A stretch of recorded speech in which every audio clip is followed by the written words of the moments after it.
Hey guys, Kyle from Z1. Today we're going to get behind the age-old question of which oil do I need for my vehicle? What better way to do that than bring in Motul? Thank you very much, Kyle, for having me over. Thanks to the C1 crew for having this opportunity. So we have a VR30, right? Yes, behind us we have our VR30 DDTT Q50 development vehicle. We bought this thing as a test fit vehicle. We put tons of miles on it. I think we've all taken it on road trips. It's basically stock, gets driven a ton, and yeah, we got to maintain it. No one drove it like they stole it. No. All right, so for the purposes of your street car, your daily driver, our solution comes from the 8100 Eco-lite. The name says it all. It's a product that was formulated for fuel economy, fuel efficiency, and it carries the latest and greatest approvals from API and ILSAC. So it's an API SP, latest level of performance, and ILSAC GF6A. Can you explain what that is for all of us? All right, so the API and the ILSAC standards are the basic quality standards for mostly American and Asian origin vehicles. Okay. It's a set of letters. The closer the second letter, in this case the P, is from the Z, the highest the quality. Okay. So we have API SP, API SM+, and so forth. Okay.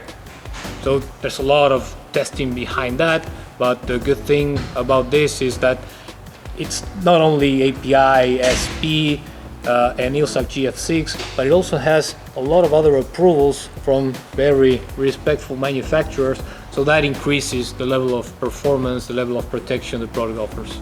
Now with Ecolite, this is what you recommend for a factory replacement oil. Like, we want the long oil change intervals. We don't want to lose fuel economy. Like I said, this gets driven a lot. And it's a Redsport. We use all 400 horsepower sometimes. That's how it goes. But you know, even if it's a mildly tuned vehicle, it's going to perform very well. The idea is to mostly keep good control of the resistance against wear and everything, but we also try to make it very resistant against heat, so you don't get that oil consumption that you usually get from some 020s out there. Okay, great. Now, what else do you recommend for this vehicle?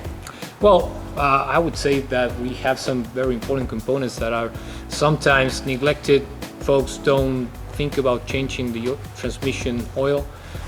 Some OEMs might say no, for this level of use, it's a lifetime oil. I don't trust that. I never trusted that. Don't trust that. Okay. It's lifetime of the warranty is my thought. Yeah, especially if you're talking about aggressive urban driving with all that start and stop, you know, fluid will degrade. Right. So you need to have the right level of performance, and we as Motul, we proud ourselves of having ATFs for each type of application. Okay. So from our multi-ATF all the way to the ATF6, which are the low viscosity oils, in order to boost that efficiency, we have it all. Okay, and how do you choose which ATF to use in a vehicle like this with the 7-speed? Well, first thing, manual.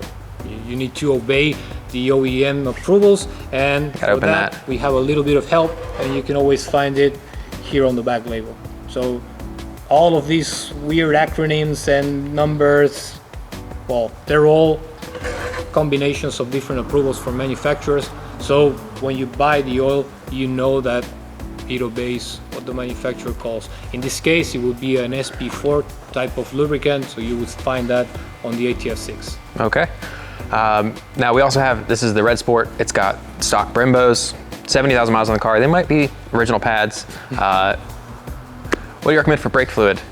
Well, first of all, checking it. It's very important to check on the brake fluid. We should do that. Yeah, we can always have a quick conversation on that respect, but we have to change it often. One of the alternatives we can offer you guys is DOT 5.1. The good thing about DOT 5.1 is that it has a very good boiling point, which says even if you're doing aggressive driving and heating up the fluid, it will not boil. Okay. But the biggest advantage 5.1 has is it's very, very fluid at low temperature.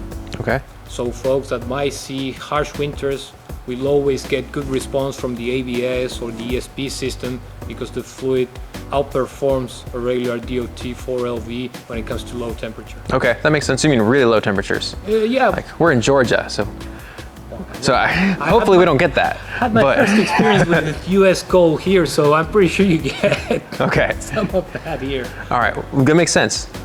All right, now anything else you recommend for this vehicle? Well, further recommendations would come from a higher tune, so we might change vehicles and have a look at that. Thankfully, these guys know.